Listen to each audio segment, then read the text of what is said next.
How's it going, everybody?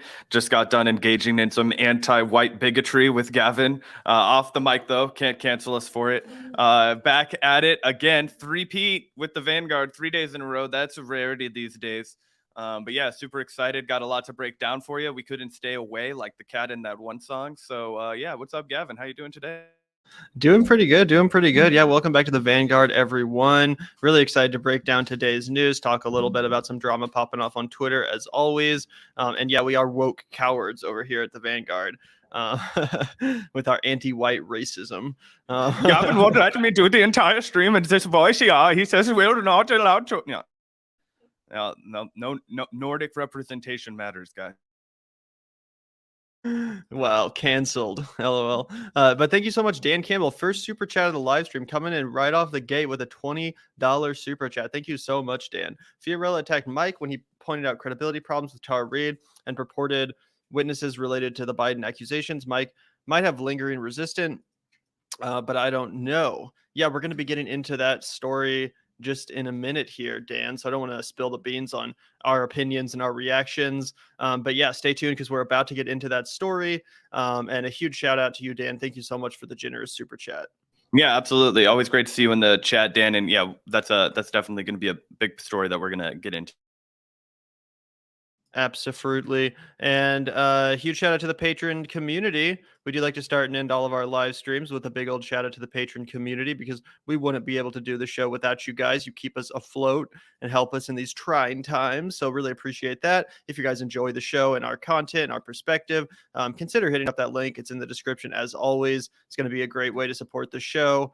Again, that link's going to be in the description. We really appreciate your support. That's why we like to do this shout out at the beginning and end of all of our live streams. As we said, wouldn't be able to do the show without you guys. So thank you so much. Do you want to start with the Twitter shit, Zach, or do you want to maybe ease into things with the Brianna Joy Gray radar?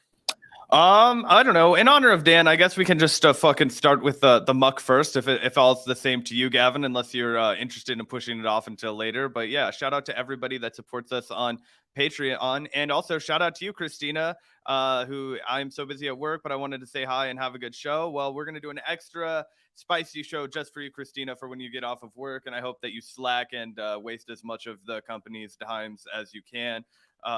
Yes, soft quitting is the recommendation from the Vanguard. But anyway, shout out to you, Christina. We really appreciate it. Yeah, really appreciate you, Christina. Thank you so much. And I would say we should start with the Twitter segment, Zach, but I feel like that one will take a little bit quicker to analyze. And since we only have like 60 comrades in the stream right now, might want to wait for a few more to trickle in while we watch this radar. So are you down with that? Oh, yeah, I don't care what we do, dude. Yeah, that's fine. Okay, cool. Well, yesterday you guys might remember we were talking a little bit about Tulsi Gabbard and her very dramatic exit from the Democratic Party. Of course, we were theorizing that she's probably going to, join the Republican Party only in a matter of time now. And we got a great radar here from Brianna Joy Gray on the Hill this morning, talking a little bit about Tulsi Gabbard. Let's take a look here. I thought this was a really good radar, a lot more articulate than me, that's for sure. So here, let me pull this up in YouTube and we can take a look. Because again, I thought Brianna did a really good job kind of spelling out some of Tulsi's hypocrisy and all that good stuff. Did you get a chance to listen to this one yet, Zach? Yeah, I turned this on this morning as well. So yeah, I mean, look, the Tulsi pivot is so obvious, but I think this is a pretty clear way of breaking it down because I think, something we've pointed out in the past that a lot of the people who watch The Hill at this point, typically they might bend right wing. I know that, Tulsi has, obviously, attracted a more right wing audience. I don't think that's deniable at all given her pivot. So I think it'll be really interesting for them to see that just the clear shift, the senseless, grifting that's laid bare by Bree in this clip. Absolutely. So let's take a look here, and we can react along the way. Also, if anyone's just tuning in, make sure to hit that like button. Really would appreciate that. Helps boost us in the algorithm, get some more eyeballs in the stream, get some more comrades in the chat. So again, if you haven't already, make sure to hit that like button, everyone. And without further ado, let's take a listen to Miss Joy Gray and hear what she has to say about Miss Gabbard. Hopefully Tulsi Gabbard actually comes on Rising to like debate Bree. I think that'd be awesome. That would be a great conversation. Anyway, let's take a listen. Brianna, what's on your radar? Well, Robbie, as we covered yesterday on the show, Tulsi Gabbard, former representative for Hawaii's 2nd Congressional District, announced that she was leaving the Democratic Party. Now, mainstream corporate Democrats had a predictable response. For example, activist Charlotte Clymer, journalist Dan Rather, and dozens of others tweeted some version of "Quelle surprise," alluding to a perceived shift by Tulsi toward conservative news sources and talking points over the course of the last couple of years. Leftists tended toward a more substantive critique, pointing out, as Ben Norton of the Gray Zone did, that while the Democratic Party is deeply neoliberal and pro-imperialist, calling it anti-white, as she did in her viral announcement video, is, quote, absurd right-wing culture war nonsense. But Norton's most important point, and the one I want to focus on, is his next one. The problem isn't that Gabbard is wrong about the Democratic Party. It is imperialist. It is corrupt. However, the problem is that without a similarly robust critique of the neoliberal corporate Wall Street Republicans, she's simply co-opting a genuine anti-war concern to sheepdog genuinely anti-war voters toward a party that has no intention of, well, stopping endless wars. This is a disappointing turn. Like most leftists, I was introduced to Tulsi when she courageously resigned as vice chair of the DNC to Also, Ben Norton did leave the Gray Zone. She said Ben Norton of the Gray Zone. It's formerly of the Gray Zone, technically, because he did leave the Gray Zone. But yeah, just to clarify. support Bernie Sanders, citing her experience as a military veteran and the fact that she wanted the United States to avoid interventionist wars of regime change. Take a listen. The American people are faced with a very clear choice. We can elect a president who will lead us into more interventionist wars of regime change, or we can elect a president who will usher in a new era of peace and prosperity. It's with this clear choice in mind that I'm resigning as vice chair of the DNC so that I can strongly support Bernie Sanders as the Democratic nominee for president of the United States. But her anti-war stance rings somewhat hollow when she reserves no criticism for the war hawks in the Republican Party, too. For example, in May, after Congress passed $40 billion in aid for Ukraine, Gabbard tweeted her concern that as Americans struggled with rising gas prices and inflation, Washington rushed to fund yet another endless war, a fair criticism in my book, and one which we've raised repeatedly on this show. But the overwhelming majority of Republicans in the House, all but 57 of them, voted for the $40 billion in Ukraine aid, and only 11 Republican senators out of 50, of course, voted against it. Certainly more Republicans than Democrats voted for the funding, including independent senator from Vermont, Bernie Sanders, who has been oddly silent on the escalations in the region and calls for peace from the left. Still, it's important to recognize that the, quote, permanent Washington establishment, as she describes it, is a dangerous bird that needs two wings to fly. Biden and the Democrats absolutely deserve criticism for using Raytheon as a recruiting ground for defense secretaries and for taking millions of dollars from the defense industry when running for office. But that's also true of Donald Trump, and some of the top takers of defense contractor money are, in fact, Republicans. David Perdue of Georgia, Roy Blunt of Missouri, Susan Collins of Maine, and Rick Scott of Florida top the list, followed by Democrat Tom Carper from Biden's home state. According to a 2020 Sludge report, 51 members of Congress and their spouses own between $2.3 and $5.8 million of stocks in companies that are among the top 30 defense contractors in the world. The conflict of interest is obvious. More than 70% of Lockheed Martin's $51 billion in 2018 revenue came from sales to the U.S. government, and nearly 1/3 of the members of the Senate Defense Subcommittee of the Appropriations Committee own stocks in top defense contractors. Simply put, when war happens, stocks go up. When Trump killed Iranian General Soleimani, dozens of members of Congress saw their portfolio value bump due to the possibility of war. War quite literally pays for the people we expect to keep the peace. But those people, those guilty parties, are in both political camps. The solution to this war profiteering may very well involve. Also, thank you so much, BW in Wisconsin. Really appreciate the $5. I have 2 tickets to the Breaking Point show in Chicago, front row, free to Vanguard, or 2 of your viewers. Chicago, Saturday, October 15th. Yeah, I saw your email about that, BW, in Wisconsin. So sorry I haven't responded yet. So really appreciate that. Unfortunately, we're not going to be able to make it this weekend. Zach has to work this weekend, and I'm a little bit busy myself. I would love to go. But yeah, if any of our viewers, want to send me a DM or an email or something like that, maybe we can arrange for them to get those tickets, something like that. But thank you so much for the offer, BW in Wisconsin. It's really, really nice of you.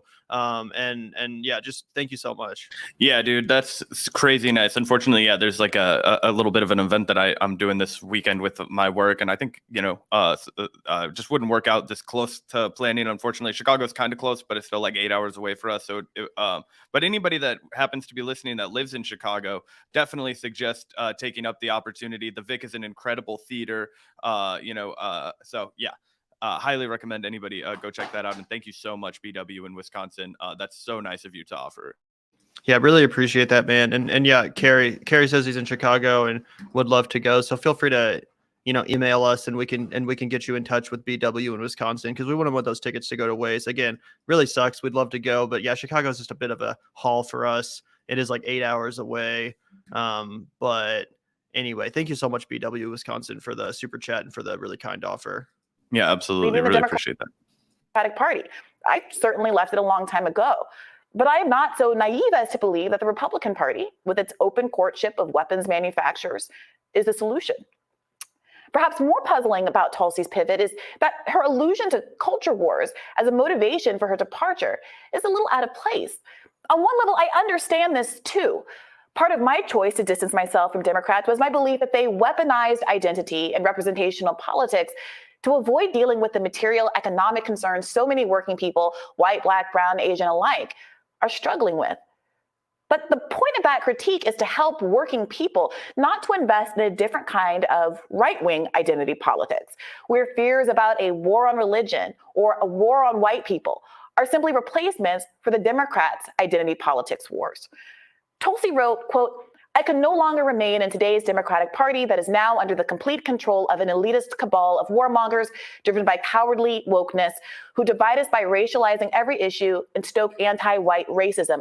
Actively..." Also, the hilarious thing about this statement, I know we reacted to it yesterday, but the hilarious thing about this statement is that she goes from saying that they're driven by cowardly wokeness who divide us by racializing every issue, and then literally in the next fucking sentence she then racializes an issue. She does exactly what she's criticizing the Democrats for doing, saying stoking anti-white racism and actively working to undermine our God-given freedom. Like, bro, you're the one that's doing fucking identity politics, dude. You're literally doing wokeness just from the other side of the aisle. Oh, 100%. I mean, that's the whole that is the entire maneuver, the head fake of the Republican media machine, right? It is like, as they constantly bemoan wokeness, which is an identity politics, which is anybody that stops them from being just like an open fucking bigot, right? Then they turn around and they start doing their own version of identity politics, like God-given freedoms, right? Anti-white racism. Loving your guns, another one that she mentioned down there. Anyway, yeah. Absolutely. And thank you so much, Alex, by the way, for the $4.99. TYT messed up with their TYT Investigates channel by firing Sheraton, and I think Tracy left. Yeah, I actually just found out. I never actually realized that Michael Tracy worked for TYT. And we're going to be talking a little bit more about Michael Tracy in a minute here. But I didn't even know he worked for TYT. And I used to watch TYT pretty regularly. In fact, part of the reason why I was a big fan of TYT back in the day was the content that Jordan Sheraton produced for the show. So I thought it was definitely a real tragedy when he got fired. That was a messy situation, obviously. But yeah, I don't even actually remember Tracy ever working there or being there. I don't remember his presence on the show at all. Like, was he on the panels, or was he just kind of doing behind the scenes stuff? Let me know, Alex. Yeah, I mean, I wasn't a huge watcher of TYT in the era that Jordan was still on, but he's a friend of our show. I think he does great work now. I imagine that, and I've seen some clips of him in the past when he was, on the ground with TYT, doing his thing. So yeah, I mean, I definitely agree that it's TYT is worse off without that kind of original reporting. And I have no familiarity with Michael Tracy's work at TYT at all. In fact, I was a little bit shocked when I found out just, a half hour ago that he did work at TYT. So yeah, I can't say anything about that. Absolutely. And thank you also, Dan Campbell, once again for the $10. Really appreciate that, Dan. I'm mostly in agreement with the sentiment of Tulsi's main statement there, but it's meaningless if she remains in the major parties. She'll get my support if she goes third party or independent.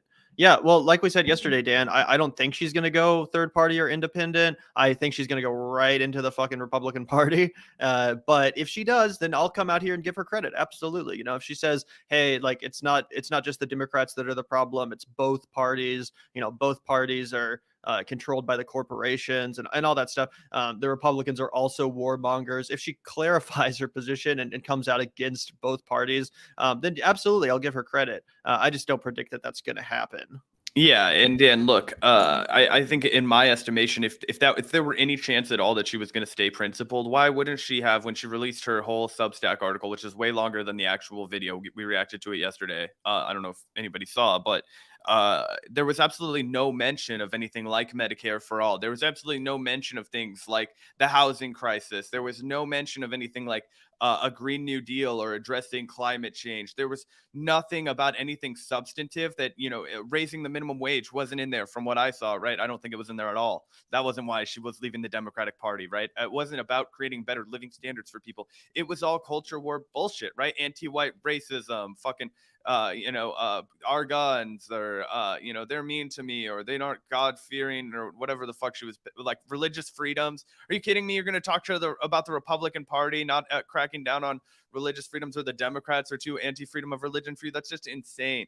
And then to couple that with absolutely no left-wing criticisms of the Democratic Party at all, it just sounds remarkably fishy, right? Smells remarkably fishy, I should say. You know what I mean? I don't trust it. Absolutely. The clear implication is that the Republican Party is better. And I know that because she's literally a fucking Fox News pundit. You don't get a job on Fox News by supporting the third party movement, unfortunately. You know what I'm saying? You don't get a Fox News gig by being a staunch and principled critic of the two-party establishment. That's the sad reality. But thank you, Dan. And also another super chat from Dan. Really appreciate the super chats today, man. TYT had Michael Tracy in the background. They couldn't handle his objectivity in my interpretation. Tracy is one of the few journalists who doesn't wear an ideology on his sleeve. I'm really not super familiar with Michael Tracy's like body of work or even really his ideology. I'm mostly just familiar with his content on Twitter, I'm sad to say. And to be honest, I have seen some takes from him that I definitely disagree with. But again, I don't have a strong enough familiarity with his body of work to really comment or criticize much of his ideology. Again, just because I'm not super familiar with it. So thanks for letting me know your opinion, Dan. Yeah, for sure. I don't know a lot. I also only know Michael Tracy from Twitter. I don't even know. Do we follow him on Twitter? I feel like I did, not to be like that. I feel like I mostly see his tweets when it's like a bunch of left wingers that are kind of like trying to dogpile the guy. So I don't know. I don't feel like I have a real well-rounded understanding of his like political understanding. So that being said, yeah, I mean, I think that if they had more people doing on the ground journalism at TYT, pretty much regardless of who it is, I think that would have been a net benefit for TYT. But I also, as far as I understand, think Michael Tracy's pretty successful on Substack. I know he has a call-in show, so I think he's doing just fine.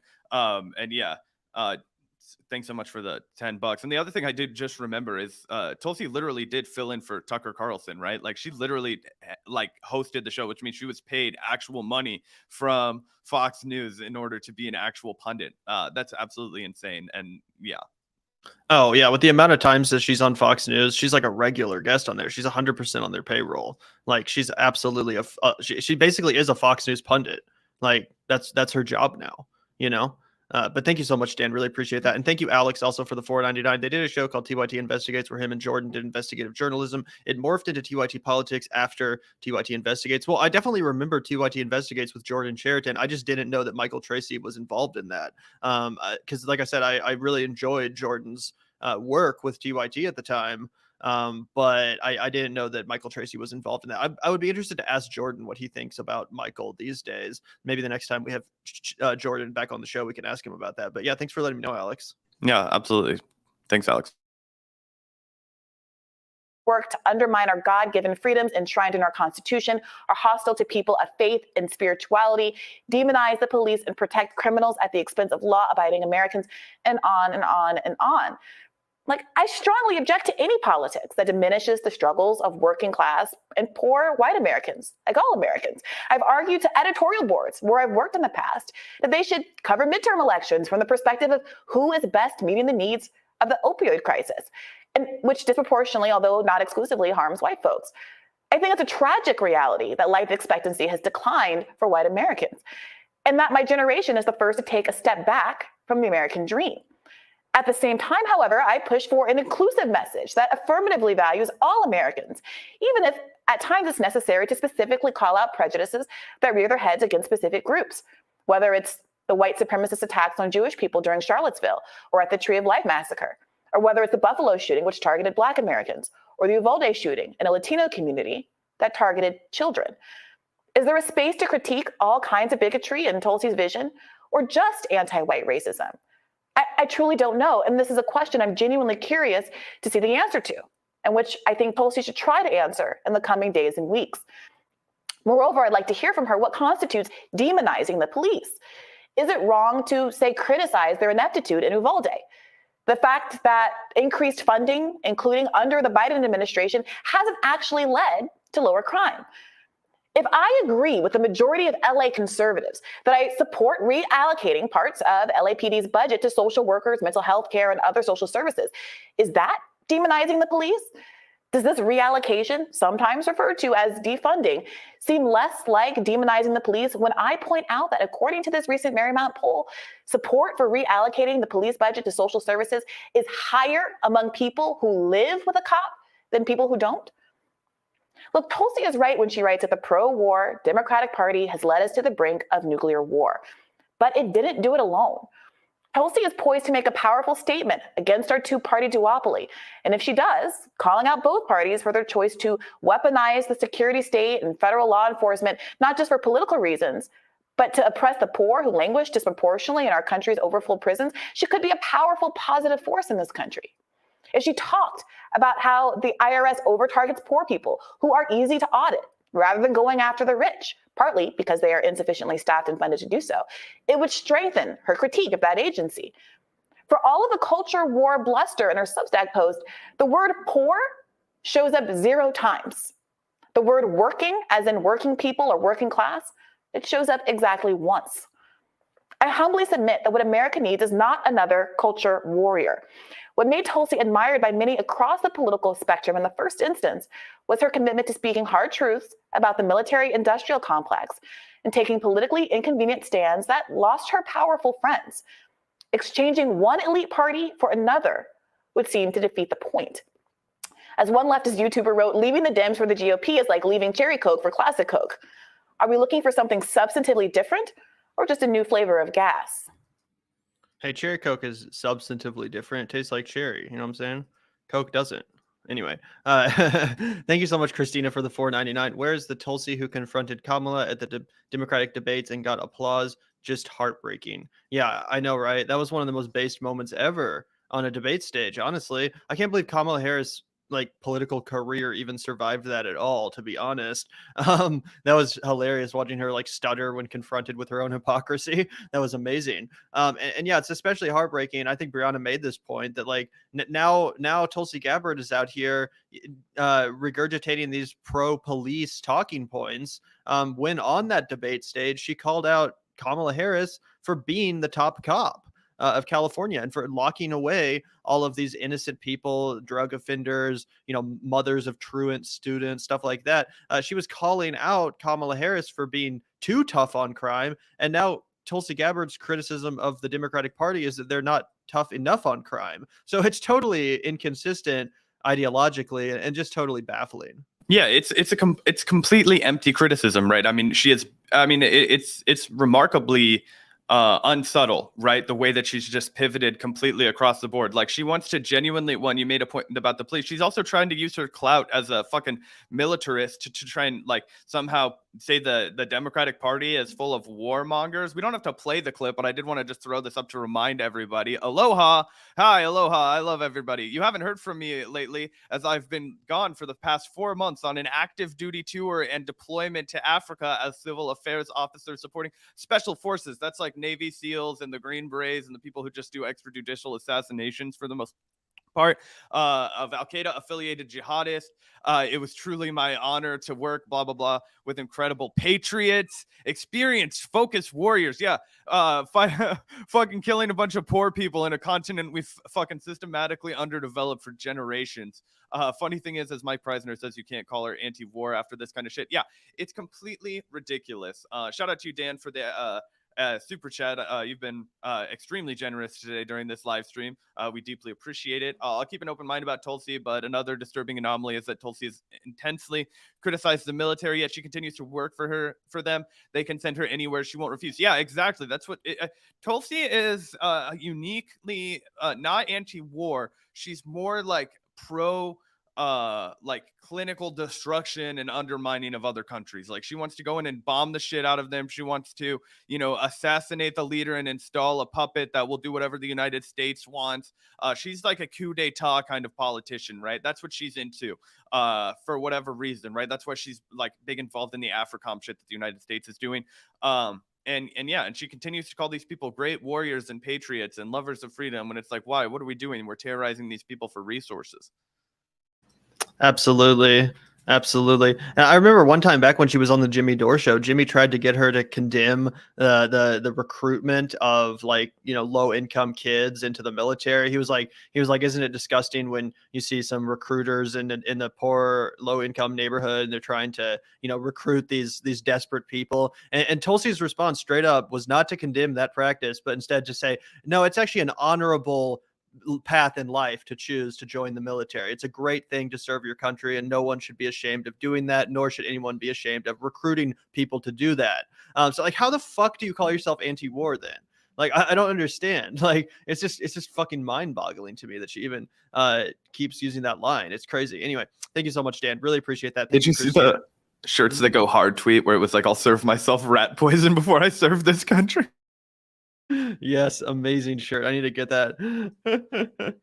So good. Anyway, thank you so much, Dan. Really appreciate that. And also thank you, Dan, once again, or the Tulsi who stood up to Hillary Clinton. She subsequently endorsed Biden as honorable. What? And that's the other funny thing. Like, let's not forget that like less than 2 years ago, Tulsi Gabbard endorsed Joe Biden, sheepdogged everyone into the Democratic Party by endorsing Joe Biden. Because the reason why she did that is because she was still hoping there was a chance that he would make her vice president or include her in the administration somehow. She was just like, she's just a blatant opportunist. Earlier she thought she could grift the Democrats, and now she's grifting the Republicans. It's so obvious what's happening. Anyone that's in denial about it, I almost just feel bad for. Yep, absolutely. But we can keep watching. Also, thank you so much, Hysteric Raider. Really appreciate the $5, Hysteric Raider. Nothing political for once. Missed the show yesterday, so here's some kaiju money. Well, thank you so much, Hysteric Raider. We talked a little bit about Godzilla on the stream yesterday. As a kaiju fan, how interested are you in the Shin Ultraman movie?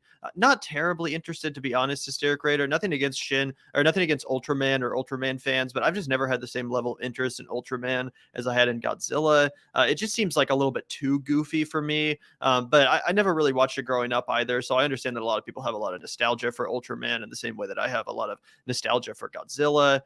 So not really for me, but really appreciate the question, man. Yeah, wait, so is this Shin Ultraman the sequel to Shin Gojira?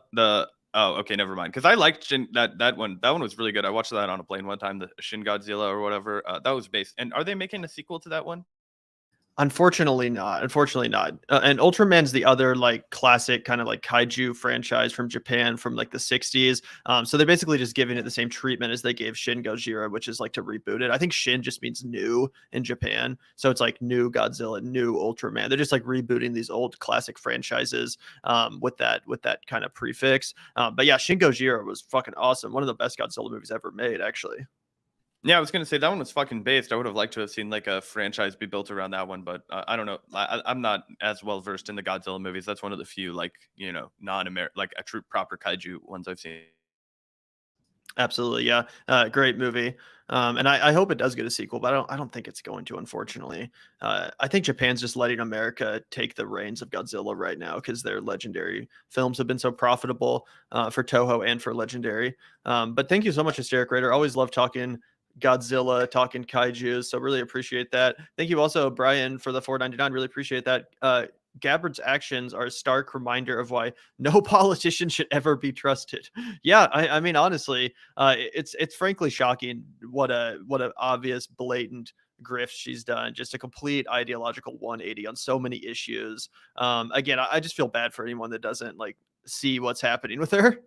Yeah, I mean, it was, again, as Gavin pointed out, it wasn't quite as quick as Haxton, but it was pretty damn quick, going from endorsing Joe Biden to filling in for Tucker Carlson. You've got to do a real 180 for sure. But yeah, somebody compared her to like Andrew Yang in a way, and I feel like, yeah, she's just kind of done that. She like kind of just emerged, and now she's like trying to go wherever the people are.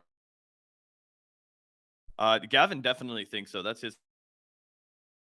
I think it's definitely, I think that's what she's angling for sure. And I definitely think there's a chance they would pick her. Honestly, I really do.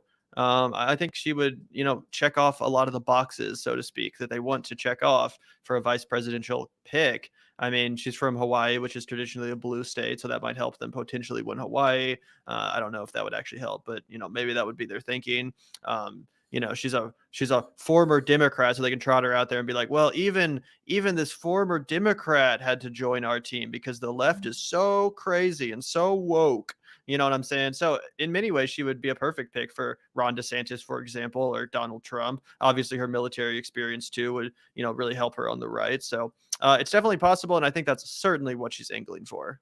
Yeah, I think that if any chance she has of becoming VP, I could see it being more likely for DeSantis, just because he also has that military background. I could just see him clicking with her and just really going forward in that way. For whatever reason, I just don't see her getting along with Trump as well.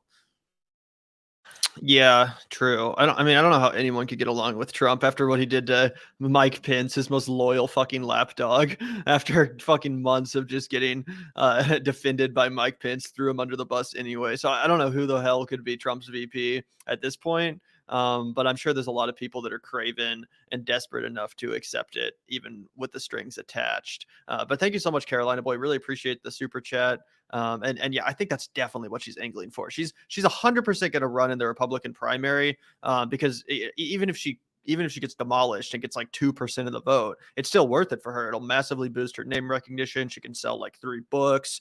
She'll get a bunch more spots on Fox News. Like that's definitely the goal, in my opinion, like the end goal of all of this. But thank you so much, Carolina Boy. Yeah. And shout out to you, Jimmy Cotrone. They're trying to, I know that's what Gavin and I were just bemoaning. They're trying to take our anti-white racism now. What the heck? This is ludicrous. It's about drawing a line in the sand, dude. It's about saying beyond this. Exactly. This is my heritage they're trying to take away. But thank you so much, Jimmy. Really appreciate that. That's pretty funny. Thank you also, Christian999 for the $5. Tulsi was on her grift the whole time. Possible VP or POTUS as Republican. On JRE interview, Joe mentioned DeSantis as POTUS. She was silent, calculated. Interesting. I'll have to check that out. I'm interested in what context he mentioned him. Like if he said, I love DeSantis, or if he just, kind of brought him up, and like, I'd have to watch that. I've been avoiding the JRE with Tulsi because I just can't stand the thought of listening to 3 hours of them fucking, trade right-wing talking points. But I might have to watch it just to find that specific clip. Let me know like the timestamp if you can, man.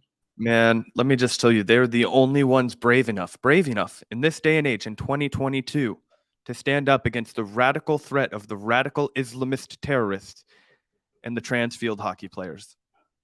The radical Islamist trans hockey players. Yeah. The number one threat facing America. All right. We're almost done with this, guys. So let's power through. Bernie, the guy Tulsi once gave up her DNC position for, is too quiet on Ukraine.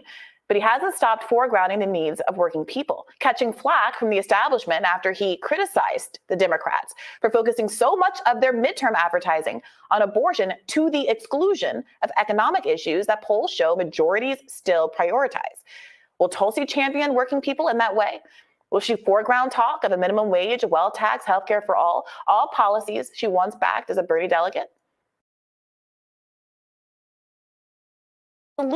Like ACA. Gabbard just reported that 12 years after the ACA, big insurers are getting most of their money from the government and have jacked up prices by nearly 24%. Do issues like that matter at least as much as a war on religion that, by the way, no one has hardly defined, much less proposed a solution to? Our profit-based medical system is so cruel that children's beds are being replaced by more lucrative adult beds in hospitals across the country. Is that at least as big a priority as passing laws to keep trans middle schoolers from playing on the sports team of their choosing? Look, even if you agree that Democrats are trying to divide us up, are you so confident that your rhetoric isn't doing the same? I think that's the fundamental question. I'm really beyond trying to convince anybody that they, should or shouldn't care about any given issues. My only concern is whether or not people are prioritizing the things. So that's the end of the radar. They're gonna, argue a little bit about it. We don't have to watch all that, but I did want to point out the fact that a lot of the comments are pretty negative. Like they're actually disagreeing with Brianna here. I guess I missed the part where Tulsi announcing she's joining the Republican. You're dumb as fuck if you don't think that Tulsi is joining the Republican Party. Let's be honest. Tulsi, I'm leaving the Democratic Party, Brianna, but Republicans are bad too. Well, that's kind of an important part of the analysis, right? If you're going to come out against one of the big parties and be like, this party is the fucking, cancer on society, and then completely forget to mention the other one, like that, kind of an important part of the analysis, right? So the point I'm making though, is that that's how you had a base take on the Hills Rising, is if the comments are like overwhelmingly negative. That's the best indicator that you had a good take. If you look at the comments and everyone is shitting all over you. So props to Brianna for piercing through the echo chamber and ruffling some feathers of the Hills' overwhelmingly right-wing audience. Bro, yeah, it's absolutely insane because again, I imagine all of these people are like, they're like, oh, I lean right, but I just like some of these leftists. And it's like, no shit, you're fucking pissed off because you want all this crazy shit that she's talking about. But she's absolutely abandoned any kind of left-wing talking points, which is something that we've pointed out time and time again with Tulsi. So yeah, you have to be dumb as fucking rocks to think she's going to go independent. You don't not go independent and then get up on Fox News, right? You just don't that's not what happens. You're not going to get to take over from Tucker and freewheel it. And they're not going to be like, yeah, you talk to this audience of people that we've curated to believe very specific things. If you're not going to peddle them that very, very specific shit. And it's true. Some people who are gifted are able to manipulate those audiences on the margin. But by and large, if you're going to be hosting, if you're going to have your own fucking show on Fox, you're batting with bought off media, right? I mean, Fox News is the most corporate media that exists in the world. It is the most legacy. It's technically not the most legacy, but they run it just like any of the other extreme legacy media outlets. And yeah. Absolutely. By the way, why won't the Grift Cart introduce their cat? We've introduced both the cats a couple times. I just tried to introduce Cherry, but she wriggled out of my arms, the fucker. But that's Cherry, the cat, the one you normally see in the background. And then the white one is Sally, the cat. But yeah, we've introduced them multiple times. Yeah, you guys used to be able to see my dog Malcolm more often, but we have a ladder that you climb up to get to our studio. And unfortunately, my dog is just not capable of getting up and down it like the cats are. But anyway, shout out to you, Alicia. And thank you for the $5. We love all the pets at the Pet Guard. Absolutely. Thank you so much. And really appreciate you. Also, Jonathan, really appreciate the $5. Brie is base as always, but a better analogy to the duopoly would be Diet Coke versus Classic Coke, in my opinion. Yeah, that's fair. That's fair. Yeah, that's definitely fair. Or Coke Zero and Diet Coke, because the real comparison would be Coke Zero and Diet Coke, because Coke Zero and Diet Coke are the same fucking thing. They just taste different. They both have 0 calories. So technically Diet Coke is also Coke Zero. Again, it has 0 calories, which is the whole fucking premise of Coke Zero. It just that I guess Coke Zero is supposed to more emulate the actual flavor of Coke, versus Diet Coke has a very specific flavor that people go to it specifically for whatever reason. But yeah, that's a good point, Jonathan. Yeah, I kind of get where he was going with the Coke and Cherry Coke, just to go to bat for that analogy. It's kind of like the Democrats are the more palatable version, they're a little bit sweeter on the tongue than the Republicans, who are usually just outright oafish and fucking brutal in their, presentation of their wants and demands. But anyway, shout out to you, Jonathan, for the $5. Really appreciate the super chat. The Diet Coke one does work pretty well though, because it's it's like Diet Coke is better for you, like just kind of like how the Democrats pretend to be like, oh, we're better, but in reality they're equally bad for you. You know what I'm saying? It's all just an illusion. That's true, but Coke and cherry Coke are both bad for you. Therefore, it's already all an illusion. The cherry Coke's not trying to present itself as superior. You know what I'm saying? So anyway, either way, good analogies all around. Really appreciate the super chat, man. And do you want to move on to this Michael Tracy shit? Yeah, absolutely. Yeah, absolutely. All right, let's move on. So saw some interesting shit going on Twitter this morning. Definitely was not expecting to see this from Mr. Michael Tracy. And the reason why I wasn't expecting to see this is because I always see Michael Tracy like buddy with the Gray Zone guys, Aaron Mate, Max Blumenthal, and the likes. You know, I always see him kind of hanging out with, like, he does call-in episodes with Aaron sometimes, and of course Aaron Mate and Max Blumenthal will always break out the term McCarthyite smears whenever someone accuses a Russian employee of state Russia media of criticizing them. You know, they always say, well, you're a McCarthyite smear job or artist or whatever the fuck. You know what I'm saying? So here's Michael Tracy using that same language that's so often criticized by his comrades. He says, so, okay, let's start from the beginning. Michael Tracy says, you willing, in response to Fiorella Isabel, he says, God damn, I have to unmute her now, I guess. Oh, I guess it's Tara Reade. All right. So Fiorella Isabel says, let's go up to the top. Please, Michael Tracy says, please note that one of the U.S. media's most valorized national security experts has no problem publicly accusing me of being a Russian agent with zero evidence whatsoever, because there is none. And then he'll turn around and complain about the scourge of disinformation. So he's responding to this guy, Alexander S. Vindman, with a blue check, who says, Russian agents say what? And that's another reason why I was surprised by this whole thread, is because Michael Tracy himself frequently is described as a Russian agent by people. And he's usually defended by the likes of Aaron Mate, for example, or sometimes Glenn Greenwald, who hop in and say, well, that's ridiculous. You know, he's just expressing this position that's outside of the mainstream orthodoxy, et cetera, et cetera, et cetera. So, you know, pretty standard stuff from Michael there. Then Tara Reade drops this article and says, Michael Tracy, when I came forward about Biden, you were mean tweeting about me. Well, we have the same opinions about this proxy war. You participated in the ruling class calling me that. So she's kind of calling him out for saying, well, you called me that, and now you're calling out other people for calling you that, to which he responds, you're a risible fanaticist. I don't care if you think we have the same opinions on unrelated issues. So that's pretty interesting. Do you have any reactions to this so far, Zach?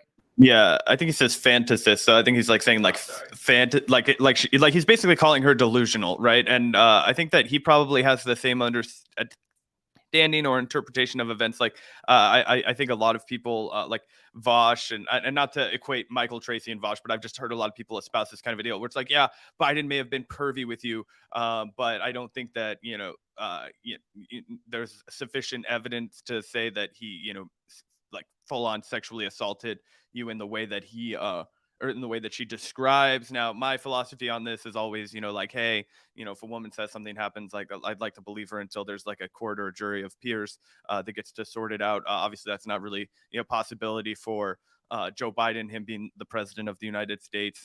You're not going to get a fucking jury to hear him over a fucking, decades old sexual assault case. But anyway, that's what I imagine he's referencing here. Pretty rude, but also like she kind of came out of the woodwork to kind of criticize him. So, I mean, you're kind of inviting a Twitter fight there. That would be my analysis. Absolutely. So they go back and forth for a little bit. She says, you realize you were not present when I was sexually assaulted by Joe Biden. And by the way, whatever you think of Tara Reade, now it is true that there is like credible evidence that something happened between her and Biden. Like there is credible evidence that Biden at very least behaved inappropriately or made her feel uncomfortable at the time, which was revealed to us in that Larry King phone call from her mother, where she referenced, her daughter feeling uncomfortable around Joe Biden.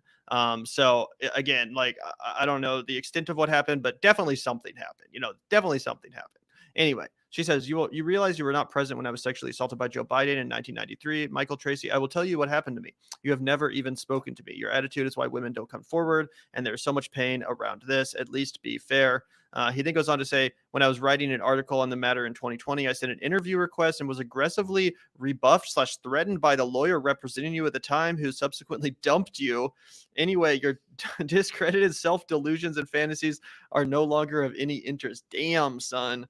That's crazy. Obviously, I can't really comment on all the stuff about the lawyer because that, I wasn't, part of that exchange, but that is interesting information. She then goes on to say, first, I never received your interview request. Second, my lawyer did not dump me, but I do have one. Third, I was never discredited except by the media hit campaign to the tune of $2.2 million, according to FEC records that Biden spent. There was never an investigation. He then responds, like I said, your sad self-delusions are no longer of any interest, and it has nothing to do with you being a Russian agent, which is a claim I never made or endorsed. I don't care if you think you have the same opinions as me. Discredited fabulous have lots of opinions. She then responds, I am sorry that you are experiencing being called a Russian asset to minimize the very valid argument that the US and NATO are fighting a dangerous proxy war, taking us to the edge of nuclear conflict. If you wish to hear what happened to me, I will tell you, period. It happened. He then responded, once again, I'm not interested in accepting any expressions of sorrow from you, and I reject any attempt by you to characterize any of my arguments, because unfortunately you're a fabulist, and a very sad one at that. So definitely a bit of a spicy back and forth from Tara Reade and Michael Tracy. Yeah. So do you have any more comment on that before we move on to the next part? I don't know much about Michael Tracy, but that dude's a fucking savage. That shit was rude as hell. Not that I have any room to say anything about that, but I was like, damn, he went for the fucking throat with that shit immediately. Again, pot calling the kettle black, I guess, a little bit coming from me, but I was like, damn, all right, dog. You went in. Absolutely. So let's check it out here, because Fiorella Isabel. I always want to call her Fiorella Isabella, but I think it's just Fiorella Isabel. God damn, I have to go back so far. Basically, she called him out for calling Tara out. Let me try to find it. Yeah, here we go. Fiorella Isabel responds to the tweet by saying, what the hell is this hate for Tara? Man, you're discrediting yourself with this attitude. Even if you felt she was lying, your actions otherwise lack any sort of human compassion and seem more like you're spiteful. Not sure who hurt you, but you're not immune from criticism. So, she's definitely taking issue with what Michael said there. And to that, Michael responded, you willingly chose to work for the state propaganda outfit of a warring foreign belligerent. So you have approximately as much credibility now as the delusional fabulist Tara Reade does. None. Yeah, I said it. And, there is some truth to that, guys. Fiorella Isabel absolutely is, she is a propagandist. There's really no other way to put it, unfortunately. Sorry to break your bubble if you weren't aware. But yeah, Michael Tracy is right. She chose to work for state propaganda outfit of a warring foreign belligerent, not before the invasion of Ukraine, but after. So a lot of people will accurately point out that, well, a lot of good voices, a lot of, trustworthy journalists, people like Chris Hedges, people like Lee Camp, for example, or Jesse Ventura even, they used to work for RT America. So what's the beef, right? Like, what's the problem? Well, that was back when RT America existed. RT America doesn't exist anymore. Now it's just RT. And RT America actually was known for airing dissenting opinions on a variety of issues, but including Russian foreign policy and, Russia's, decisions that were made. Famously, Abby Martin went on RT and said that the invasion of Crimea was wrong, and she condemned it live on air. Again, that was on RT America. But then when the invasion of Ukraine happened in full swing, I think that was earlier this year, 6-7 months ago, RT America went away, and everyone left at RT had to start towing the Russian state media line. They had to start doing propaganda. There's not really much room on there for dissenting opinions anymore. And the kind of commentary that Fiorella engages on RT is absolutely propagandistic. There's no way to deny that.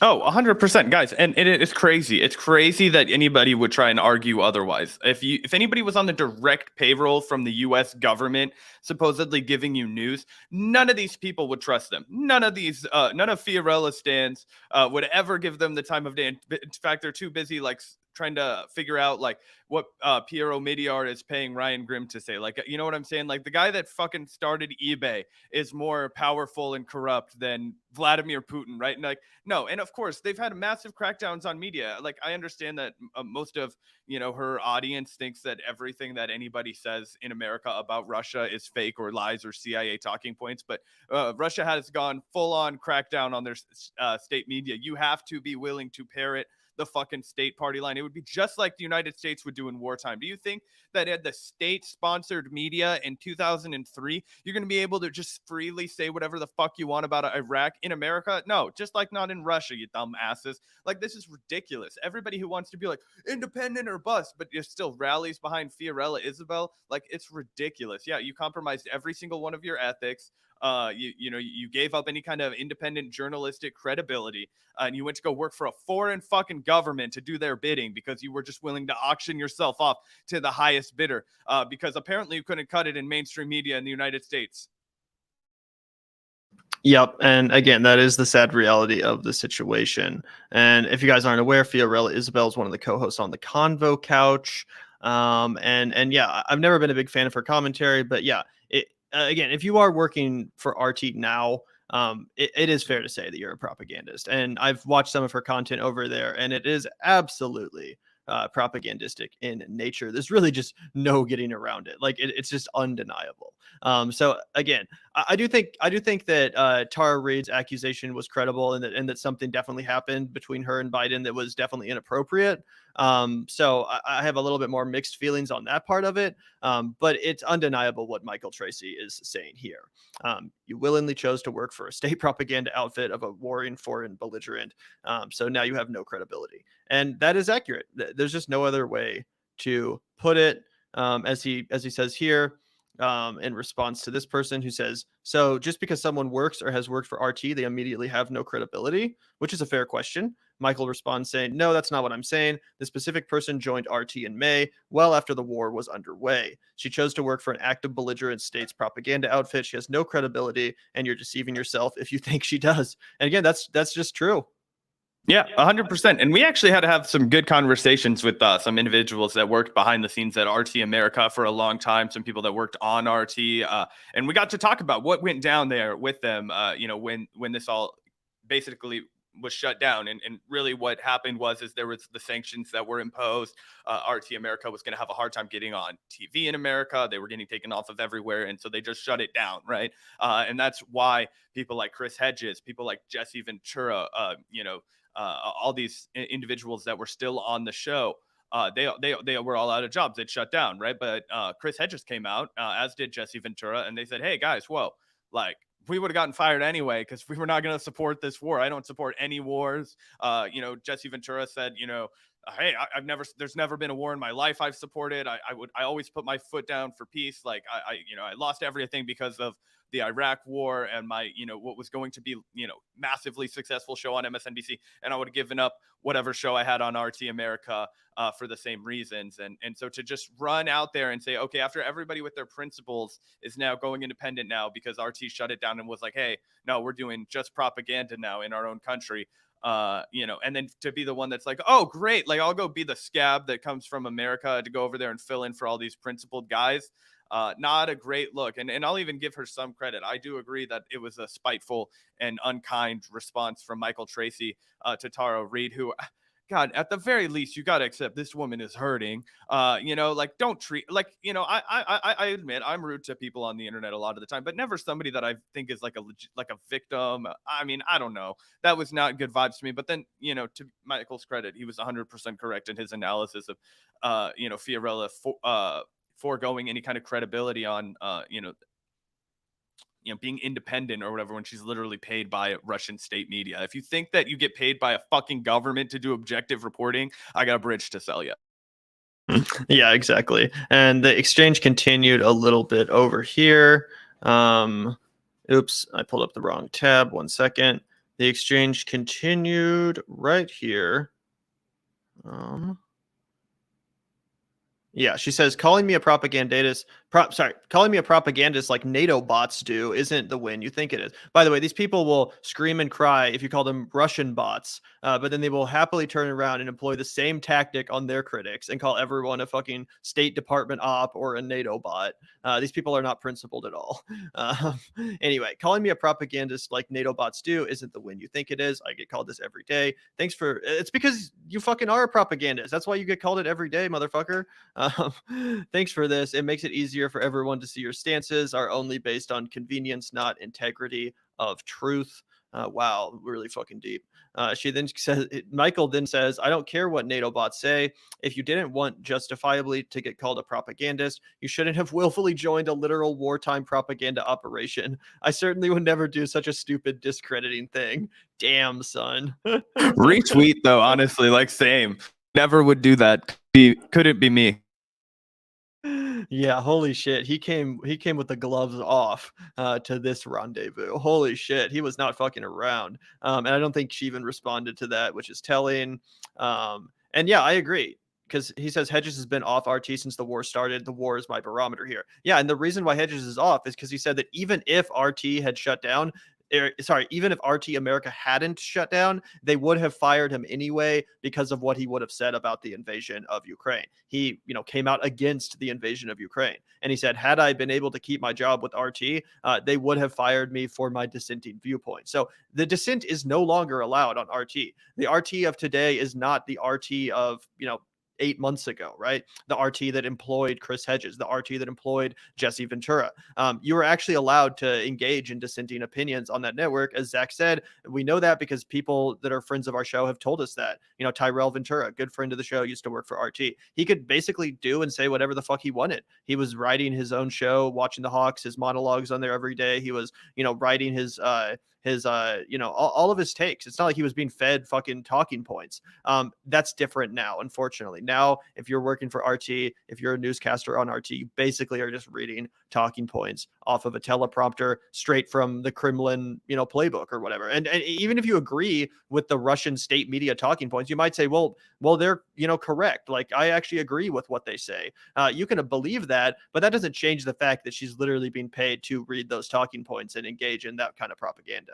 Yeah, and if you can get paid to say that, what else can you get paid for? This is, again, it's kind of why he ends it with a banger. I certainly would never do such a stupid, discrediting thing, yes, especially if your whole lane is that I'm an independent journalist, but I just couldn't wait to go fucking be a propagandist for a warring nation. Are you fucking kidding me? That literally, imagine if the United States employed you, Gavin. Imagine doing the press for the Marines in World War II. Do you think you were able to do so? Or Vietnam? Oh yeah, even you work in the fucking. Imagine working as the press guy in the Army Reserves. Do you think you're out here breaking news stories? Do you think you're out here talking about like fucking war crimes? No, you're talking about our boys are doing great out there, fellers, and yeehaw and all that kind of shit. And that's essentially they're doing whatever the Russian equivalent of that is over there. That's what it is. That's why you get paid to do propaganda for them. So Absolutely. So this was definitely pretty spicy. Again, I really don't know much about Michael Tracy as a journalist. I know I always say I'm going to look into him and read his stuff, and I always forget to. So, I'll need to look. I really don't know, how much I would agree with this guy on most issues. But all I can say is that he's 100% right about this one. Fiorella Isabel absolutely is a propagandist. So I guess that's the end of the story. But I thought that was definitely some spicy shit popping off between two people. Because it's funny, too, because, again, Michael Tracy himself constantly gets smeared as a Russian bot or a Russian propagandist. So it was just interesting to me to see him calling her, like, if even he's calling you a Russian asset, like, maybe you're a fucking Russian asset, bro. Well, dude, it's as simple as this. Can I trace funding from the Russian government, compensation from the Russian government directly to you? And can we prove that? And the answer is yes for Fiorella. And so I think that, Michael Tracy's well within his right to describe her in that way. But really quickly, I did want to throw up another banger of a tweet, Gavin, one that I know you're going to recognize immediately, because on this great day in history in 2016, Hillary gonna snatch that presidency, so watch out. She's a girl gone wild. We got to play this sound. What? Oh, gotcha. So I'll play it without the music. I'm sorry.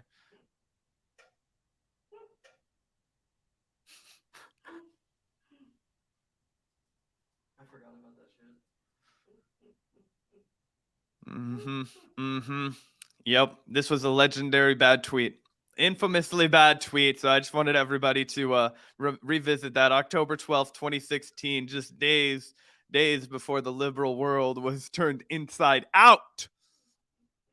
So. Yeah, I forgot about that shit. Madonna's posted so much cringe over the years. That's hilarious. Anyway, thank you so much, Christina, for the $9.99. Really appreciate that. OMG, please make it stop. These Twitter feuds are so ridiculous. These people are adults, call each other and have a conversation. This is why I despise social media. Yeah, there's no doubt that Twitter fosters a lot of toxicity.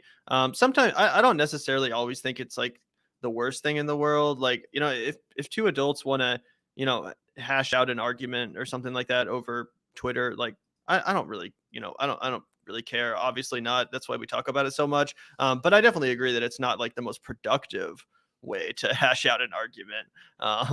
So yeah, thank you so much, Christine. I definitely see where you're coming from. Yeah, absolutely. I like to call it like a play-by-play, right? Because it's just a dumb game people play on the internet, dunking on each other, roasting each other, right? But hey, it is fun. It's for entertainment, and yeah, I mean, I get it. If that kind of shit isn't for you, you know, staying away from social media is probably the best. But shout out to you, Christina. I always appreciate seeing you in the chat, and hope your day at work is going okay. Yeah, really appreciate that, Christina. And thank you also, Dan, for the $10. I don't agree that the phone call was evidence that something happened with Biden. At some point, I'll draw up an argument map about this and related points. Yeah, I mean, I thought that was pretty solid evidence. Like, I don't know why else her mom would have called into Larry King at the time to be like, my daughter is been made inappropriate by the senator that she works for. Like, I don't really know what else that would be referencing. But I guess you could make the argument that like it was just not as bad as what she actually alleged. So who knows? I haven't, you know, done a deep dive on the whole story. I remember thinking it was pretty, I was like, even Ryan Grimm has reported on this, so it must be pretty credible. But I'm not like an expert in the subject matter either. So thank you, Dan. Wow, Ryan Grimgard giving the Grim job, the old fucking, yeah, why don't you just trade your brain for Ryan Grimm's brain, Gavin? No, yeah, I kind of largely agreed with Gavin. I thought that if any piece of evidence was going to survive the decades of time that had passed, right? And obviously people, you know, we understand why people don't come forward in 1993 when this kind of thing happened. I mean, a powerful senator. I mean, you know, it was very, very unlikely that this was going to be handled in a way that anybody would have wanted. So it makes sense to me that her mom would feel, you know, conflicted and traumatized, so conflicted that she calls Larry King live on air to talk about it. So I don't know. To me, that makes sense, and I definitely, you know, think it's worth investigating further. I've always thought that. I thought there was enough there, but you know, hey, appreciate the $10, Dan. Really appreciate you in the chat. Yeah, absolutely. Thank you so much, Dan. And thank you also, Devonte. Really appreciate the $5. Hey guys, awesome show. The only thing I like more is reading the Hills comment section whenever Bree or O does a radar. I usually run out of popcorn. Yeah, like I said, the way to tell that you've done a good job on Rising is if the comments are like almost universally negative. If everyone is like losing their mind and running around with their fucking heads cut off, it's like, oh, you did a base job. And I think that was definitely proven by the comments under Bree's radar today, with all the Tulsi stands coming out to be like, to a bunch of perfectly valid points that she made.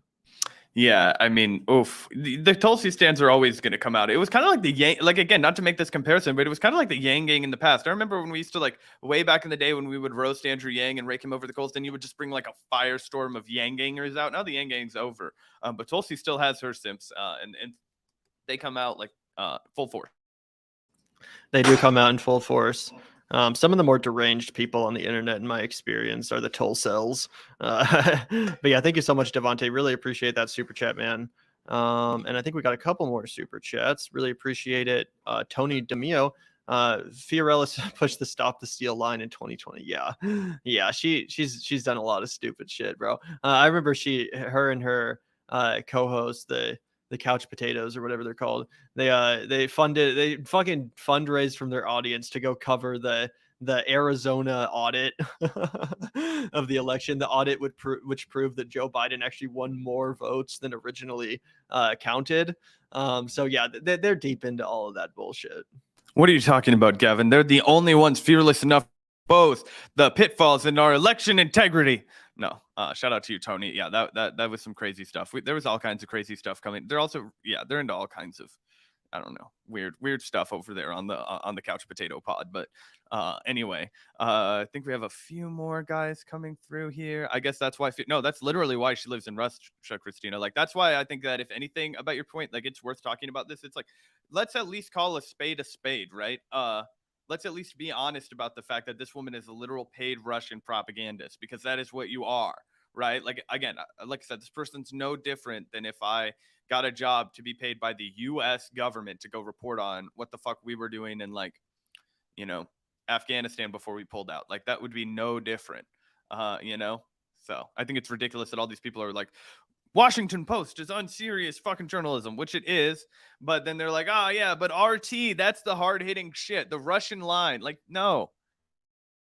Exactly. So thank you so much, Christina. Yeah, that is quite literally why she lives in Russia. She moved there like 5 months ago or something to take this gig. Yeah, to be a mouthpiece for fucking militarism and defending it. Like, imagine calling yourself anti-war when you're literally getting paid to do propaganda for a war. What the fuck? How disconnected could you possibly be? Anyway, thank you, Christina. Also, thank you, SDev08. Really appreciate that. Thoughts on the controversy with the LA council members' leaked audio? Yeah, this was wild, man. Have you been following this one, Zach? It's fucking crazy shit. Yeah, so Lisa's been following it a lot, so I've kind of heard the backhand of it, but yeah, absolutely insane. Yeah, totally crazy. And also the thing that at first I didn't realize is that it was like the Congress people that were making those comments were Latinos. I just figured they were white people. But no, they were Latinos who were demonizing not only black people, but also indigenous like South Americans and Mexicans, I think, who were immigrating. Like, what the fuck?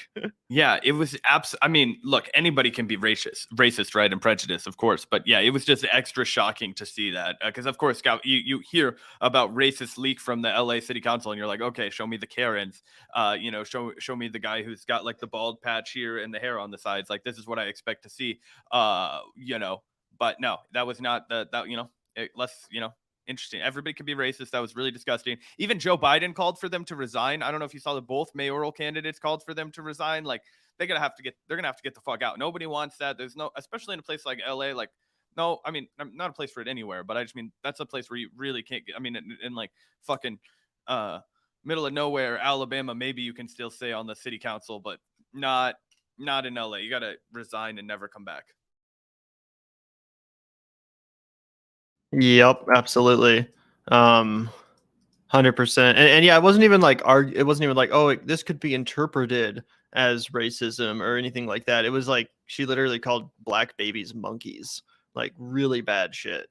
Just undeniable like fucking racism. So shit's crazy, bro. I can't believe that happened. I can't believe that anyone in any professional environment, let alone that of a city council, would say that kind of thing publicly to their colleagues in 2022 when everything is obviously being recorded. Like, how fucking stupid can you be? And obviously just how fucking disgusting of a person can you be to say that in the first place, regardless of whether or not you get caught. But still, how stupid can you fucking be in 2022 as a city council person in like the fucking second biggest city in the goddamn country? Crazy. Anyway, thank you for the super chat. Sorry we didn't get around to covering that, but I guess we got to talk about it a little bit. Thanks to you, SDev. So really appreciate it. And thank you, Christian999, once again for the $2. Gavin, Godzilla is king. Damn straight. Death charge missiles. LOL. Yeah, I think you're referencing the last movie, right? With Kong with the death charge missiles. I kind of remember there being something about that. Yeah, really appreciate it, man. And yeah, fuck King Kong. Godzilla is Godzilla. Fuck that. No, King Kong over Godzilla. If I know. Bring on the ocean of hate. I will stand here as the only true American patriot, Gavin. Okay. King Kong. You know, admittedly, the first one, it's racist as all hell. Not here to simp for it, but Kong Skull Island, dude. So good. Actually, one of my earliest memories of watching movies ever was watching King Kong with my dad. And I did not, obviously, as like a 6-year-old, understand how like fucking racist it was. But when you watch it now, you're like, at least with the kaiju Godzilla movies, it still has a good message. It's all about like nuclear war and whatnot. But anyway, I fucking love King Kong, and I'll stand for King Kong. The OG King Kong is dank movie. Obviously, it's dated like every movie from the 30s, but it's still a great film. Oh, obviously, I know. It's jarring when you watch it and you see all the people with blackface on, and you're just like, oh, and they're all like, you know, yeah, there's a lot of shit in it. Anyway, just to give people the forewarning before they're like, Zach said this movie was based and it's full of fucking. It came out in the 30s. Everybody's a racist piece of shit in America in the 30s. Do you know our audience, Zach? Do you think they give a fuck about that? True, fair enough. Anyway, yeah, Godzilla better than King Kong, but I see your point. And yeah, Kong Skull Island was a great movie, that's for sure. And thank Anything you also with John Goodman, I fuck with. Oh yeah, John Goodman is great. Same with Samuel L. Jackson. That movie is so good. But thank you, Dan Campbell, for the $10. Really appreciate it. Didn't know about Fiorella. I guess while asserting that she's compromised, we can at least admit that most of us are compromised when money is necessary to survive. Sure. I mean, that's fair. Yeah, we all do need money to survive. That is an unfortunate reality. That is true, Dan. So thank you for pointing that out. But I personally would feel a little bit weird taking money from a foreign country, especially if I was going to be directly covering the foreign policy of that country. Like, it would definitely make a conflict of interest. I think it's worth pointing out. And also, I think she was doing fine before taking the job at RT. Like, she already had her show, The Convo Couch. I imagine she was getting by on that. So it's not like she was freaking homeless and then RT was like, we'll feed you and give you a roof. I think she was doing fine before that. But I definitely see your point, Dan. Yeah, I mean, Dan, I get it. Everybody has their job and whatever. But I happen to do the exact similar thing for a living, right? And I wouldn't expect you to be making any excuses for me if I turn around and started hosting a show on MSNBC and I just said whatever the fuck I thought. Donald Trump always did episodes on January 6th. If I started talking about how the Republicans were, crazy fashion, even if I said everything I just truly believe about Republicans, like if I just went up there, talked about how stupid Ted Cruz was, talked about how much like Rand Paul is like a phony and that, he wants the people of Kentucky to suffer and that Charles Booker's a way better fucking candidate and all these kinds of things, I wouldn't expect anybody to sympathize for me and be like, well, hey, he just had to take that job. He needed money. Of course, he could only take the job that was paying him X, Y, and Z amount. Like, you know what I mean? That would be like a violation of every one of the principles I've ever espoused here. And Fiorella has made clear that she is like, doesn't trust anybody, that like doesn't work for independent media and all that kind of stuff. And then only to just go and seize the first opportunity to go peddle some other corporate line without the freedom to say whatever, or not corporate rather, but actually like fucking imperialist line, even worse in this instance. So I don't know. That would just be my response to that. But I also do understand where you're coming from, Dan. But I just think if that's your standard, then you have to be like, oh, well, Steven Crowder, hey, money is the system. You can say whatever you want. You're just trying to survive. Like, I don't know. Where do we draw a line with our ethics, especially when we're talking about this kind of thing for a living? Absolutely. Although I definitely see your point, Dan, that it's fucked up how our capitalist system forces people to do unethical things in general. Because even if you remove it from commentary, I mean, think about how many jobs you can go work for fucking Lockheed Martin or something. It's also problematic in the same way. Like, capitalism forces people to do horrible, unethical things for money because, as you said, we all do need money. So that is important to point out, Dan. Really appreciate your super chats today. And also thank you so much. I'd buy a new BMX. Really appreciate you becoming a YouTube member, latest member of the Vanguard Army. So really appreciate you signing up, man.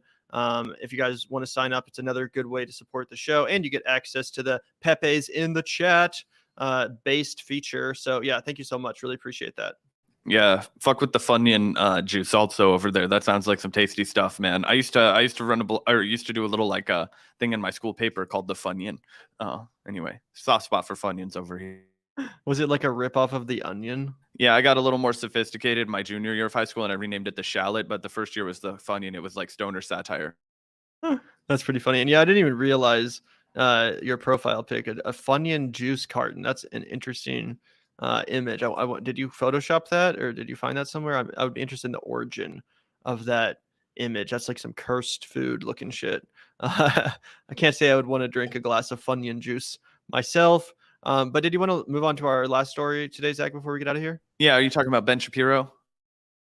Yeah. This is it. The plot thickens, Gavin.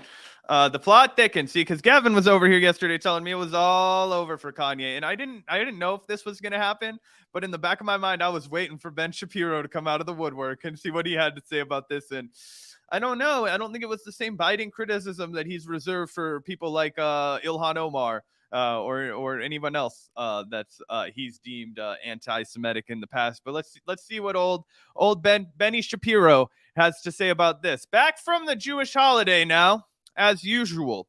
Two things can be true at once. Kanye's moves towards pro-life faith and family conservatism are encouraging. His DEFCON 3 posts and Black Hebrew Israelite language are clearly anti-Semitic and disturbing. I think this is piece one in the rehabilitation of Kanye, bringing him back in, keeping him there. We like him too much because of his pro-life faith and family conservatism. But are you still holding true that it's over for him? Yes, I still am. If he continues down the same path, right? If he continues down the same path, because Ben Shapiro will come out here and defend his anti-Semitism this time. I don't think he's going to be chomping at the bit to continue defending this blatant anti-Semitism if, in fact, it continues. But that being said, it's still pretty insane that he even put out the statement in the first place. And yeah, someone in the I don't know where it is. Someone was like, you gave Kanye a compliment sandwich. It was like, in order to criticize him, you had to add a couple compliments in there too. It's like, as usual, two things can be true at once. You can be a disgusting bigot, but also have some good opinions too. That's essentially what Ben Shapiro is saying here. Kanye's moved towards pro-life faith and family faith, just not the Jewish faith, not the Jewish faith, not moves towards that faith. But yeah, so, it's definitely disturbing, but at least he's, also affirming some of my bullshit talking points, right? Totally insane. And as I pointed out on Twitter, I said, yeah, his anti-Semitism is definitely disturbing, but since he's a Christian instead of a Muslim, it's okay. And that's 100% accurate, because obviously if Kanye West was a Muslim person and had said this stuff about Jewish people, then Ben Shapiro would be out here in full force calling him an anti-Semite, saying that it's unacceptable, completely disgusting, dangerous, genocidal language, as he says about, for example, Ilhan Omar or Rashida Tlaib when they criticize Israel, which is actually a legitimate, accurate point to make. It's not anti-Semitic to call Israel an apartheid state, but they get called an anti-Semite for accurately describing it as such. Meanwhile, Kanye gets the compliment sandwich treatment for saying undeniably, disgustingly bigoted comments about Jewish people. So yeah, totally disgusting from Ben Shapiro to see him just throw his fellow Jews under the bus and defend Kanye West in this disgusting way. I mean, yes, he acknowledged that it was disturbing, but again, if this was a Muslim person saying this or someone on the left saying this, he would have come out here without the kids' gloves on, at full force condemnation, no doubt about it. Oh, 100%, 1,000,000%. And that's why I think, dude, I don't know. I just think that, at first Ben Shapiro even came out and he was like, I can't get behind Donald Trump. I can't support Donald Trump. He doesn't support the family values I have, yada, yada, yada. And then what did he do in 2020? Yeah, right in the heat of all of it, he was like, oh, after massively bungling the pandemic, he's like, this time I have no choice but to vote for fucking Donald Trump and endorse him enthusiastically in this election. And he gives a list of reasons why Donald Trump's actually a secret true conservative and all these different things. I just think that there's no way that he doesn't do everything that he can to just manipulate, work Kanye into play him like a fucking marionette, just like they want him to. That's what I think that the Tuckers and the Ben Shapiros and the Candace Owens, I think that's what they want to do. And I think that's what they're going to keep doing. And I think that they're just going to continue to kind of brush it under the rug, and they'll say shit like, I imagine this kind of stuff is coming. Like, oh, wow, the left wants to be so open-minded about mental illness until a right-winger suffers from mental illness. And then, oh, gosh, then it's just like, what? Oh, I have to have a safe space for you. I have to put a litter box in my classroom for you. But, oh, gosh, the 1 minute, this truly mentally ill, he's really sorry. He doesn't know what he's saying when he says these things. I think that's coming. I think they're going to give him that treatment and keep him around. I think they will. Like I said, I think it all depends on what Kanye does going forward. Like if he releases an apology and says like, I was wrong to say this, then I totally agree with you. But if he continues down the path of anti-Semitism, I don't think they're going to keep being able to defend that. Like, I really don't. I just, unfortunately, I don't think he has enough sway over the Republican base, because the reason they had to cling to Trump is because Trump was the fucking commander of the Republican base. They lived and died by everything that dude said. I don't think Kanye has that same level of appeal as Donald Trump did. For one, he's just such an obviously unmedicated, blithering fucking idiot. And he doesn't have as clear of a message as Trump. So we'll see what happens. But I think if Kanye just continues down the path, and they won't be able to keep defending him, but if he apologizes and, gives some bullshit statement, then they absolutely will. Either way, pretty disgusting stuff from Ben Shapiro here. But I guess not entirely unexpected. I know. I was literally expecting it yesterday. I should have said it out loud. I should have said, wait till Ben Shapiro comes out of the woodwork to defend this guy. But, alas, bite my tongue on that one. Anyway, yeah, pretty crazy. Great stream today. I think we have one more super chat, two more super chats, maybe. Yeah, good point. Convo Couch was doing well. Surprising she shifted to something so unsavory. I would refuse to condemn you as a person if you shifted. And then he says, one final comment, Michael Tracy. Okay, that's different. Yeah, I'm not sure. But yeah, Michael Tracy's one of the best journalists in the world. Read some of his articles about Tara. Fiorella had good intentions originally, but her judgment was always questionable. Yeah, I don't know anything about Fiorella. I could definitely sign off on the fact that I think she has questionable judgment, but I don't know anything about her personal intentions. Thanks so much for the donation and the activity throughout the chat today, Dan. We really appreciate it, though. Yeah, thank you so much, Dan. Really appreciate it. All the great super chats today. Really supportive of you. And yeah, I'll have to check out some of those articles. Feel free to send anything my way. And yeah, definitely her judgment has always been very questionable, to say the least. But yeah, really appreciate your comments today, Dan. Thank you so much. And thank you. I'd buy a new BMX for the $2. My name's from a Bouncing Souls song. Are you familiar with Bouncing Souls, Zach? I'm pretty sure they're a punk rock band from like the 80s, but I don't know. I'm pretty sure they're a punk band, but fuck if I'm wrong. Interesting. Well, thank you so much. Really appreciate you becoming a member, and thank you so much for the super chat. And I love the Funyun juice. And thank you, Mike H, for the $10. Really appreciate that as well. I was rewatching some old Michael Brooks, and he was the single best person at articulating the Israel-Palestine situation.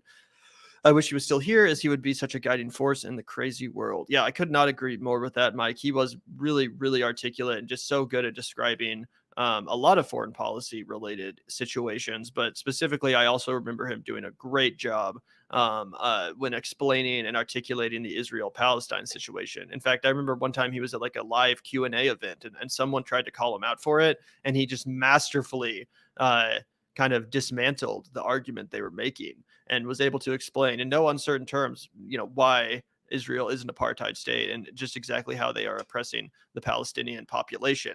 So yeah, couldn't agree more, Mike. Rest in peace, Michael Brooks. I wish the dude was still here as well. Oh, of course. Look, that guy, what a huge inspiration for everybody, and the way that he balanced his ability to be so warm and empathetic with being like just cutting and to the point and uncompromising. And he also had such a wickedly good sense of humor. I remember one of the things that made me really interested in watching him a lot was I loved his impressions. I love to do impressions. They're nothing compared to Michael's, but I like to do them. So when I see other people do good impressions, I get excited.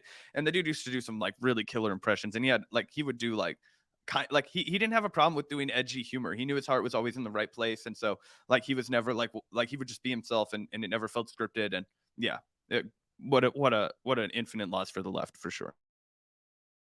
Yeah, still such a bummer, even though it's been a couple of years. Really sucks what happened. But thank you so much, Mike. Really appreciate that. Always appreciate your super chats, man. And thank you everyone for tuning in today. It was a great live stream. Had a lot of fun chatting with y'all today. Had some spicy stuff to break down. But yeah, appreciate you all being a part of our community, and really appreciate also the patrons. Thank you guys so much for supporting this show on patreon.com/the Vanguard channel. The link's in the description. If you enjoy our content, if you agree with our perspective and want to see more from us, please do consider supporting us via Patreon. It's a great way to support the show and the work we do. The link's in the description, as I said. As always, if you want your name up there on the shout out screen, if you'd like access to our Discord community and some other cool perks, then hit that up. Like I said, we would not be able to do this show without you, which is why we like to devote the beginning and ends of our live streams to the patrons, shouting them out, saying thank you, a very sincere thank you for keeping us afloat. And obviously, if you guys aren't able to contribute financially, we totally understand that. All we ask is that you do hit that like button. It's another great way to support the show, and it's totally and 100% free to do. So please hit that like button if you haven't already. Really helps us out, and obviously subscribe to the channel if you're not already. But yeah, thank you guys so much for tuning in today. I thought it was an awesome time. Great show. A lot of good topics to discuss today, and always appreciate hearing your guys' commentary as well from the chat. Any final words before we get out of here, Zach? No, just hollering at any of those Silicon Valley tech bro whales out there that are into financial domination. Go ahead and hit us up on Patreon. I'm sure we can find a use for your funds. Thank you, and have a good day. Yeah, absolutely. Thank you guys so much. Peace out. We'll see you later.